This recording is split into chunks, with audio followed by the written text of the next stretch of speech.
Hello my dear learner, welcome Sky Classes. इस video में हम सॉल्व कर रहे हैं molecular basis of inheritance chapters के क्वेश्चंस को। And here first question is which of the following tRNA will get activated by AUG present on mRNA and also state the amino acid it code for. So here हमें ये एक tRNA का diagram यहाँ पर दे रखा है and then second one thing mRNA यहाँ पर मेंशन है।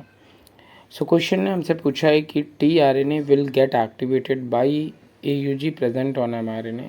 mRNA में ये जो AUG प्रेजेंट है उससे ये tRNA हमारा एक्टिवेट होगा। सो कौन सा अमीनो एसिड के लिए कोड करेगा और इसके एंटी कोड ये बी जो यहाँ पे मेंशन है दैट इज़ एंटी कोड कौन से यहाँ पे प्रेजेंट होता है।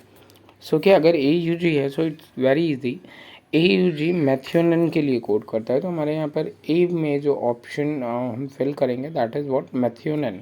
ओके, सो अगर साइट ए को हम लोग यहाँ पे प्रेफर करें तो option number B and C both are represent methionine.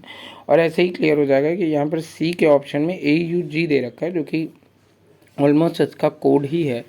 और बी पे अगर हम लोग यहाँ पे फोकस करें सो ये एंटी कोड UAC होगा बिकॉज ऑफ AUG के अपोजिट ए के अपोजिट अगर हम बात करें सो यूरेसिल होता है एंड यू के अपोजिट एडेनाइन होगा एंड जी के अपोजिट साइटोसिन होगा। सो UAC हमारा option number B overall correct हो जाएगा, methionine and UAC। Okay, next question number 24 में डायग्राम यहाँ पर मेंशन है which cellular process is shown below. So it's very easy. I think हमने इसको देखा वैसे हमें समझ में आ गया कि ये किस प्रोसेस को रिप्रेजेंट कर रहा है। So it is represent translation. Why कैसे आइडेंटिफाई किया हमने? सो बिकॉज ऑफ ये राइबोसोमल RNA rRNA की लार्ज सब यूनिट है और ये स्मॉल सब यूनिट है और ये mRNA को रिप्रेजेंट कर रहा है। ओके, और यहाँ पर ऑब्जर्व करें सो इट इज़ ये अमीनो एसिड के बाइंडिंग को रिप्रेजेंट कर रहा है।